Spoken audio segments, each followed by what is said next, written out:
মালদহ উত্তরের তৃণমূল কংগ্রেসের প্রার্থী প্রসূন ব্যানার্জি উত্তর মালদহের ভারত বাংলাদেশ সীমান্ত লাগোয়া গ্রামগুলিতে আজ ভোট প্রচার করলেন। প্রসূন ব্যানার্জিকে হাতের কাছে পেয়ে গ্রামবাসীরা তাদের এলাকার রাস্তাঘাট থেকে পানীয় জলের সমস্যা নিয়ে কথা বললেন। এর সঙ্গে সঙ্গে সীমান্ত এলাকাতে চাষবাস সহ চলাচলের সমস্যার কথা বলেন গ্রামের লোকেরা।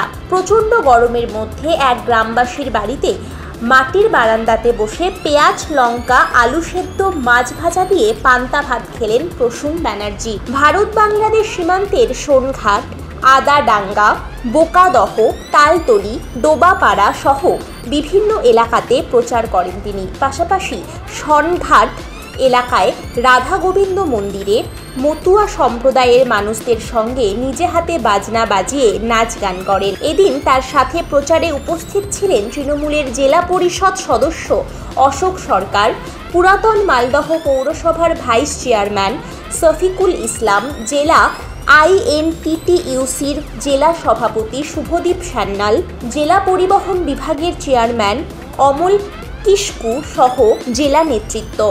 মালদা থেকে বিশ্বজিৎ মণ্ডলের রিপোর্ট। কেমন লাগছে এখানে পরিবেশে? খুব সুন্দর লাগছে। দেখুন, আমরা সবসময় বিশ্বাস করি যে মানুষের নিজস্ব এই গৌরবঙ্গের একটা নিজস্ব কৃষ্টি সংস্কৃতি ঐতিহ্য আছে। কৃষ্টি সংস্কৃতি ঐতিহ্যের একটা পার্ট এটাও। যখন এই এলাকার মানুষ সাধুটা আমাকে গ্রহণ করে নেন, তখন স্বতঃস্ফূর্ত হয় মনে হয় আমি নিজে একজন শিল্পী, আপনারা জানেন, এই কৃষ্টি সংস্কৃতির অংশ হয়ে যেতে। হয়তো কিছুক্ষণ সেটাই হয়েছিল। কেমন লাগছে এখানে এসে পরিবেশে? অসাধারণ পরিবেশ। মায়েরা আশীর্বাদ করেছেন। আমি সবসময় একটা কথা বলছি, সব জায়গাতে আপনারা খেয়াল করে দেখবেন, জনপ্রতিনিধিকে আদেশ করবেন। জনপ্রতিনিধির উপরে আপনারাই জনতা জনার্দন।